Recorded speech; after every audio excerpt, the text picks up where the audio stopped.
Anak-anakku yang terkasih, hari ini kita sudah memasuki Minggu Prapaskah yang ketiga. Injil yang kita renungkan Lukas 13 ayat 1 sampai 9.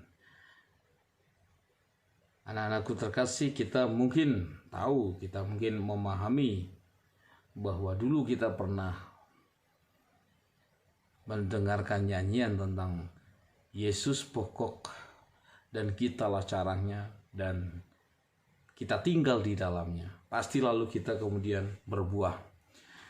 Hari ini Yesus juga menyatakan hal itu, bahwa pohon ara itu yang telah dipupuknya, yang telah disianginya, yang telah disiraminya, namun ternyata tidak menghasilkan apa-apa.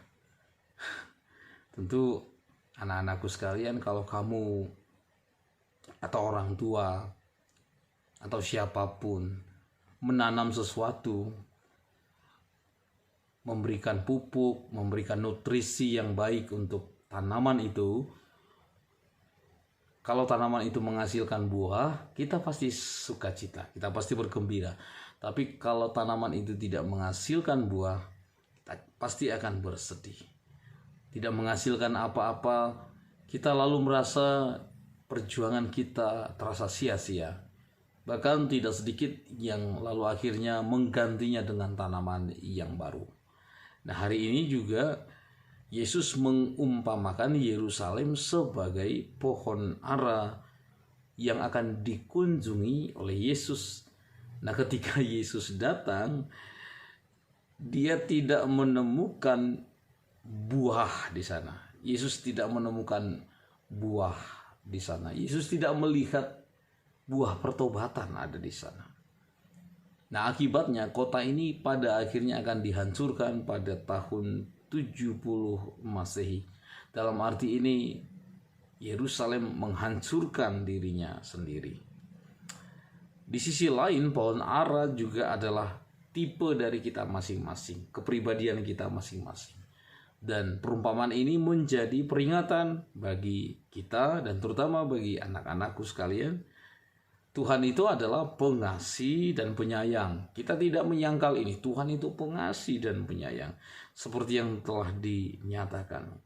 Tetapi kita perlu ingat bahwa ada batasan untuk waktu dari kasih karunia Tuhan itu terbuka bagi kita. Jadi kita ini hanya memiliki hidup yang singkat. Ada yang umurnya 40, 30, 20, 10, 50, 70. Hidup kita ini singkat. Jadi kita harus memanfaatkan kemurahan Tuhan itu, adik-adikku sekalian, untuk menghasilkan buah pertobatan. Apakah artinya berbuah? Berbuah itu dalam perjanjian baru biasanya merupakan kebajikan yang menunjukkan pada buah-buah roh. Apa itu buah-buah roh? Baca Galatia 5 ayat 22. Buah-buah roh itu ialah kasih, sukacita, damai sejahtera, kesabaran, kebaikan, kemurahan hati, kelembutan, kesetiaan, dan pengendalian diri. Namun, buah itu juga dapat menunjukkan atau merujuk pada imanku yang membawa orang lain kepada keselamatan. Contoh, kalau adik-adikku punya seorang teman yang malas ke gereja, lalu kamu mengajak mereka untuk memuji Tuhan, pergi ke gereja. Nah, imanmu ini telah menghasilkan, apa yang dihasilkan? Buah pertobatan bagi orang lain. Kalau ada orang yang berdosa, atau temanmu yang berdosa, atau saudaramu yang berdosa, lalu kita berusaha untuk mengembalikan ia pada jalan yang benar, nah iman kita lalu kemudian juga menghasilkan. Nah, untuk itulah adik-adikku sekalian, anak-anakku yang terkasih, mari kita belajar, mari kita terus berdoa, mari kita juga mohon rahmat kepada Tuhan supaya kita ini menjadi pohon ara yang berbuah. Caranya apa? Kita harus tinggal di dalam Tuhan melalui apa? Melalui buah-buah pertobatan. Nah, jadi dalam minggu Prapaskah yang ketiga ini, belas kasih Tuhan benar-benar mau mengubah kita untuk bertobat dan menghasilkan buah yang menyenangkan Tuhan dan sesama.